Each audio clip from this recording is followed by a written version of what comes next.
I have not touched my garden or even given it much thought since last fall. In this video, we're going to go over my garden plan. We're going to go over some seed starting, and yes, I am still doing the seed rolls.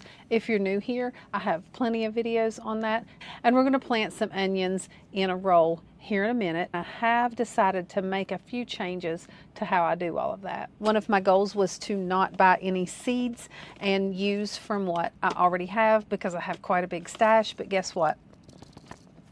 I bought seeds. You have to buy seeds. I have a few projects planned. These projects are going to continue to make life easier for me because I ain't getting any younger. And I guess an overall plan of how I can do it better and more focused. Using the seeds that I already have, growing the varieties that I know grow well for me in our area, the foods that store well for me, and the foods that we actually eat. So the first seeds that I'm starting is, like I said, the onions.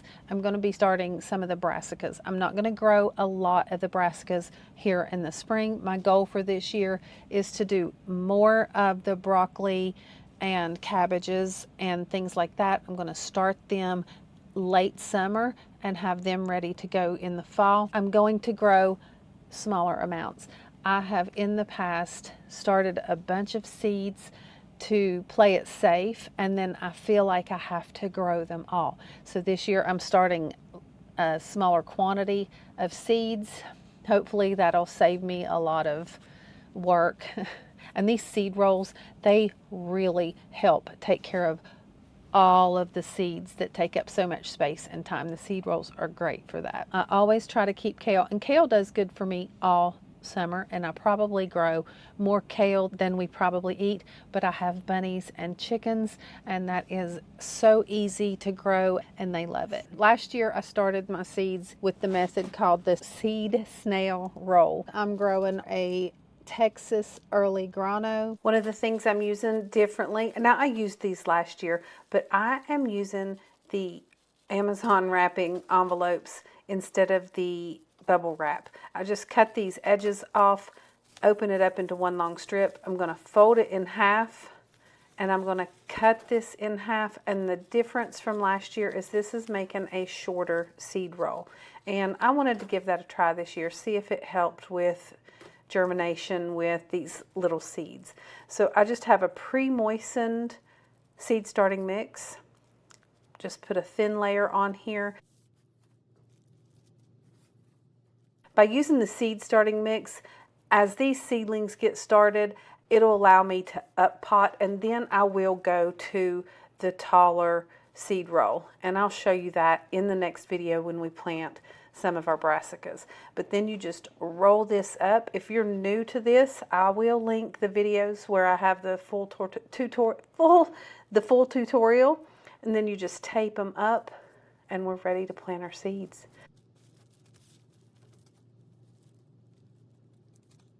Get the onion seeds started, super shallow, and then I'm going to top this off with some of the dry seed starting mix so that it'll just lightly cover them.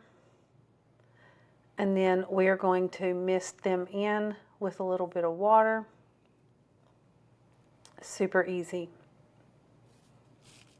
Like I said, I have full videos on this whole tutorial. You can check that out in the description. Just mist it with some water. We're going to sit it over here on a heat mat, and it'll be ready before you know it. I'll get the rest of the onion seeds started up later, but I just wanted to get myself going. I like to grow a lot of onions, and I will probably buy some of the plant starts from the greenhouse as well. The onions, some kale, some cabbage, beets, spinach, and broccoli. Those are some of the things that we'll be starting. The next thing I'm going to focus on, and I'm going to take you all along with me, the medicinal herbs and our culinary herbs. The herbs that I like to use for my skincare. I already grow a lot of herbs, but I want to make sure that I have plenty of my favorites. And one of the goals this year is to do better at harvesting it more often and preserving it and just staying on top of that so that I have all my favorite herbs. Fun video coming up. Lettuce. I have a lettuce seed problem. So, I mean, look. y'all.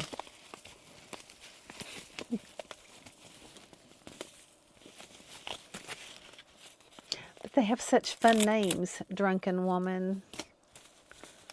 Let's see. New Red Fire. Marvel of Four Seasons. Red Sails.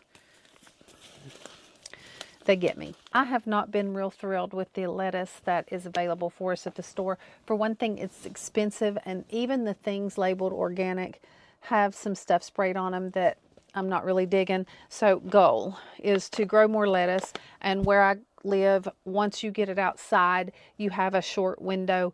Once it starts getting hot, it gets bitter. So one of the ways I will try to combat that is for outside. We're going to get some out early. But also, I meant to do this last year, but I want to get set up in here to grow me some lettuce, maybe some spinach here under the lights through the summer. So grow more lettuce in the garden, and then get a system set up so that when it starts getting hot outside, we have lettuce all year long. And, you know, I got the seeds. So lettuce. Oh, I missed this one. Parsley, fennel, and cilantro. That really would fall under the culinary herbs, but parsley takes a long time to germinate, so we will get started on that right away. I apologize. I start my seeds here in the basement, and our heat pump thingy is right here, and it makes a lot of noise, and I don't know how bad that's showing up. I was trying to talk when it was off, and I give up. For tomatoes, I have gone crazy with tomatoes in the past. So my goal, and I'm not making any promises, but my goal this year is to grow mostly Romas. And the reason for that is the Romas just do really well for me. I've tried all the other paste tomatoes, and the Romas, they're just consistently the best as far as blight and disease and pest pressure for me. So Romas, I will grow a lot of those. That's going to be the staple for my sauces and canning. And as far as all the fun varieties, oh, they sound so lovely. Pork chop, the Cherokee purple, all the things. Every year I grow them. I'm not going to do it this year. I'll show you what my choices end up being when I start the tomatoes. But I do know that I'm going to grow one slicer. I may grow another one, and it may be an F1 hybrid. The only reason being I'm tired of planting all the fun varieties. I get my hopes up. It's just hot and humid, and the disease pressure. I'm done. And cherry tomatoes. I grow a lot of cherry tomatoes, and I like the little ground cherries. But I can just pop them in anywhere and let them do their thing. And I just snack on them in the garden. Peppers, not going to do a lot of peppers. Just a few varieties of peppers, probably like the Jimmy Nardello, Advarsky, and jalapenos. And that will just mainly be for what I would like to cook with. We're not big hot pepper eaters. I have grown so much cayenne in the past. I have plenty already dried and preserved, so not going crazy on the peppers like I have in the past. I will do fun stuff, some sunflowers. I will definitely do zinnias. I will definitely do nasturtiums. Nasturtiums will actually fall in my medicinal herbs, and calendula. I do not even have to plant calendula anymore.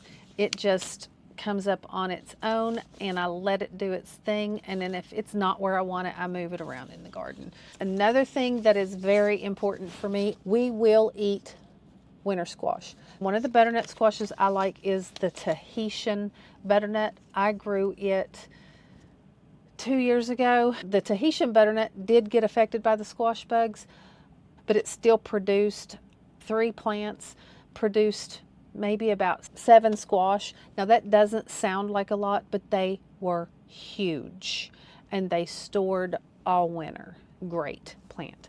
Another one that I love is the Tromboncino, and this is going to be a dual purpose for me. When it comes to zucchini and summer squash, I have a horrible time with squash bugs and squash vine borers.